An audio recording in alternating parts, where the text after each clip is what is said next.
Hi friends, മുട്ടയും ഉരുളക്കിഴങ്ങും വെച്ച് തയ്യാറാക്കിയെടുക്കാൻ പറ്റുന്ന നല്ലൊരു 4 മണി പലഹാരത്തിൻ്റെ റെസിപ്പിയാണ് ഞാനിന്ന് നിങ്ങളുമായിട്ട് ഷെയർ ചെയ്യുന്നത്.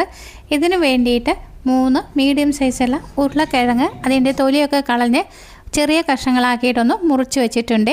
അത് നമുക്ക് കുക്കറിൽ ഇട്ട് കൊടുക്കാം. ഇതിലേക്ക് അല്പം വെള്ളം കൂടി ഒഴിച്ചു കൊടുത്ത് ഒരു 4 വിസിൽ വരുന്നത് വരെ വേവിച്ചെടുക്കാം. ഇപ്പോൾ ആവിയൊക്കെ നന്നായി പോയതിന് ശേഷം ആണ് ഞാനിത് തുറന്നു നോക്കിയിരിക്കുന്നത്. എന്നിട്ട് ഈ കഷ്ണങ്ങൾ നമുക്ക് ഒരു ബൗളിലേക്ക് ഇട്ട് കൊടുക്കാം. ഇതിനെ നന്നായിട്ട് ഉടച്ചെടുക്കാം. ഞാനിവിടെ പൊട്ടാറ്റോ മാഷർ വെച്ചിട്ടാണ് ഉടച്ചെടുക്കുന്നത്. ഇതില്ലാത്തവർ കയ്യിൽ വെച്ച് നന്നായിട്ട് ഉടച്ചെടുത്താൽ മതിയേ. ഇത് മാറ്റി വെക്കാം. ഇനി ഒരു പാൻ അടുപ്പിലേക്ക് വെച്ച് കൊടുക്കാം. ഇതിലേക്ക് ഓയിൽ ഒഴിച്ചു കൊടുക്കാം. ഓയിലൊന്ന് നന്നായിട്ട് ചൂടായി വരുമ്പോൾ സവാള കൊത്തിയരിഞ്ഞത് ഇട്ട് കൊടുക്കാം. ഒരു സവാളയാണ് ഞാനിവിടെ എടുത്തിരിക്കുന്നത്. ഇതൊന്ന് ട്രാൻസ്പെറൻ്റ് ആയിട്ട് വരുമ്പോൾ ഇതിലേക്ക് 2 പച്ചമുളക് ചെറുതായിട്ട് അരിഞ്ഞത് ഇട്ട് കൊടുക്കാം. ഇനി ചെറിയൊരു കഷ്ണം ഇഞ്ചി ചെറുതായിട്ട് അരിഞ്ഞതും ഒരു 4-5 വെളുത്തുള്ളി അല്ലി ചെറുതായിട്ട് അരിഞ്ഞതും കൂടി ഇട്ട് കൊടുത്ത് നന്നായിട്ടൊന്ന് വഴറ്റിയെടുക്കാം. ഇതിലേക്ക് പാകത്തിനുള്ള ഉപ്പ് ചേർത്ത് കൊടുക്കാം. ഇനി ഇതിലേക്ക് മസാലപ്പൊടികൾ ചേർത്ത് കൊടുക്കാം. 1/2 ടീസ്പൂണ് കുരുമുളക് പൊടി ചേർത്ത് കൊടുക്കാം. 3/4 ടീസ്പൂണ് ഗരം മസാല ചേർത്ത് കൊടുക്കാം. എന്നിട്ട് നന്നായിട്ടൊന്ന് മൂപ്പിച്ചെടുക്കാം. ഇനി നേരത്തെ നമ്മൾ ഉടച്ചു വച്ചിരിക്കുന്ന ഉരുളക്കിഴങ്ങുണ്ടല്ലോ, അതുകൂടി ഇതിലേക്ക് ഇട്ട് കൊടുക്കാം. ഉരുളക്കിഴങ്ങ് വേവിച്ചെടുക്കുമ്പോൾ ഉപ്പ് ചേർത്തിട്ടില്ലായിരുന്നു. അതുകൊണ്ട് ഉരുളക്കിഴങ്ങ് കൂടി ഇട്ടതിന് ശേഷം ആവശ്യമുള്ള ഉപ്പ് ചേർത്ത് കൊടുക്കണേ. ഇതിലേക്ക് കുറച്ച് മല്ലിയില ചെറുതായിട്ട് അരിഞ്ഞത് കൂടി ഇട്ട് കൊടുത്ത് നന്നായിട്ട് ഇതൊന്ന് മിക്സ് ചെയ്തെടുക്കാം.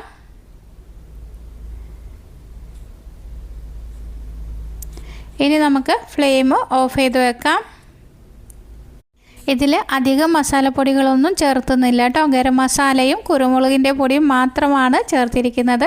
ഇനി ഇതിലേക്ക് 4 കോഴിമുട്ട പുഴുങ്ങി വെച്ചിട്ടുണ്ട്. ഇനി ഒരു ബൗളിലേക്ക് 2 കോഴിമുട്ട പൊട്ടിച്ചൊഴിച്ചിട്ട് നന്നായിട്ടൊന്ന് ബീറ്റ് ചെയ്ത് മാറ്റി വെക്കാം. ഇനി ഒരു പാത്രത്തിൽ കുറച്ച് ബ്രെഡ് ക്രംസ് പരത്തി വെച്ചിട്ടുണ്ട്. ഇനി ഒരു കോഴിമുട്ട എടുക്കാം. ഇനി നമ്മൾ നേരത്തെ റെഡിയാക്കി മാറ്റി വെച്ചിരിക്കുന്ന ഉരുളക്കിഴങ്ങിൻ്റെ മസാലക്കൂട്ട് ഇതിൻ്റെ ചുറ്റും നന്നായിട്ട് പൊത്തി കൊടുക്കാം. അതല്ലെങ്കിൽ ഉരുളക്കിഴങ്ങിൻ്റെ കൂട്ട് ഒരു ഉരുളയാക്കി എടുത്തിട്ട് കയ്യിൽ വെച്ചിട്ട് ഉള്ളം കയ്യിൽ വെച്ച് നന്നായിട്ട് പരത്തിയെടുത്ത് അതിൻ്റെ നടുവിൽ മുട്ട വെച്ച് നന്നായിട്ടൊന്ന് ഉരുട്ടിയെടുത്താൽ മതി കേട്ടോ. ഇനി നമ്മൾ 2 കൈൻ്റെ ഉള്ളം കയ്യിൽ വെച്ച് ഇതേമാതിരി ഒന്ന് ഷേപ്പാക്കിയിട്ട് എടുക്കാം. അങ്ങനെ 4 എണ്ണമാണ് ഞാനിവിടെ റെഡിയാക്കി എടുത്തിരിക്കുന്നത്. ഓരോ റോളും മുട്ടക്കൂട്ടിൽ നന്നായിട്ട് മുക്കിയെടുക്കാം. അതിനുശേഷം ബ്രെഡ് ക്രംസിൽ നന്നായിട്ട് പൊതിഞ്ഞെടുക്കാം. ഇതിൻ്റെ മുകളിലേക്കൊക്കെ നന്നായിട്ട് ഇട്ട് കൊടുക്കണം കേട്ടോ. ബ്രെഡ് ക്രംസ് എല്ലാ വശങ്ങളിലും നന്നായിട്ട് പൊതിഞ്ഞെടുക്കണം.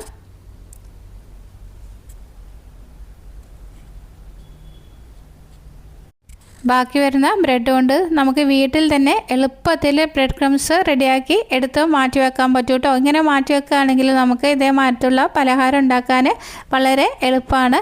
പെട്ടെന്ന് ബ്രെഡ് ക്രംസ് അന്വേഷിച്ച് പോകേണ്ട ആവശ്യമില്ല. ഇതേമാതിരി ഞാൻ ബാക്കിയുള്ളതും റെഡിയാക്കി എടുക്കുന്നുണ്ട്. ഇപ്പോൾ 4 എണ്ണം ഇതേമാതിരി നല്ല കോട്ടിങ്ങോട് കൂടി റെഡിയാക്കി മാറ്റി വെച്ചിട്ടുണ്ട്. ഇനി ഒരു ചീനച്ചട്ടി അടുപ്പിലേക്ക് വെച്ച് കൊടുക്കാം. ഇതിലേക്ക് ഓയിൽ ഒഴിച്ച് കൊടുത്ത് നന്നായിട്ട് ചൂടായതിനു ശേഷം ഓരോന്നും ഇതിലേക്ക് ഇട്ട് കൊടുക്കാം. ഈ ടൈമിൽ തീ ഒരു മീഡിയം ഫ്ലെയിമിലാണ് ഇട്ട് കൊടുത്തിരിക്കുന്നത്.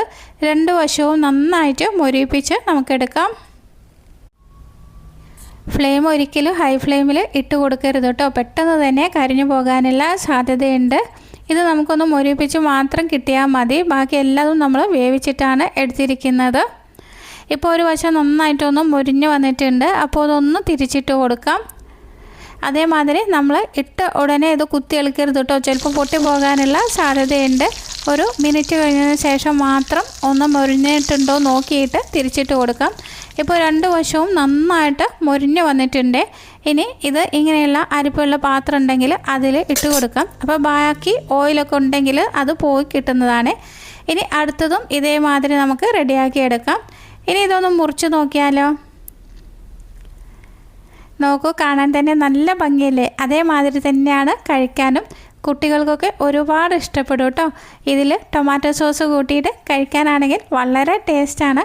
അപ്പോൾ നിങ്ങളെല്ലാവരും ഈ ഒരു റെസിപ്പി ചെയ്ത് നോക്കണം കേട്ടോ. ഇഷ്ടപ്പെടുകയാണെങ്കിൽ ലൈക്ക് ചെയ്യാനും നിങ്ങളുടെ ഫ്രണ്ട്സിനും റിലേറ്റീവ്സിനൊക്കെ ഒന്ന് ഷെയർ ചെയ്ത് കൊടുക്കാനും മറക്കരുത്.